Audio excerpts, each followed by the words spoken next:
નમસ્કાર મિત્રો, ભારતમાં ઝેરી ગણાતા સાપમાંથી એક સાપ એટલે સોસ્કેલ વાઇપર. ચાલો જાણીએ તેના વિશે વિશેષ માહિતી. સોસ્કેલ વાઇપર, જેને ગુજરાતીમાં ફુરસો અને પેડકું કહેવામાં આવે છે, અને તેનું વૈજ્ઞાનિક નામ એકિસ કેરિનેટસ છે. માથું પ્રમાણમાં નાનું અને ટૂંકું અને શરીર મધ્યમ પાતળું અને નાળાકાર હોય છે.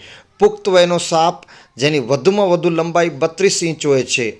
આ સાપમાં હિમોટોક્સિન નામનું ઝેર હોય છે. કરડે ત્યારે માણસના લોહીમાંના રક્તકણો નાશ પામે છે.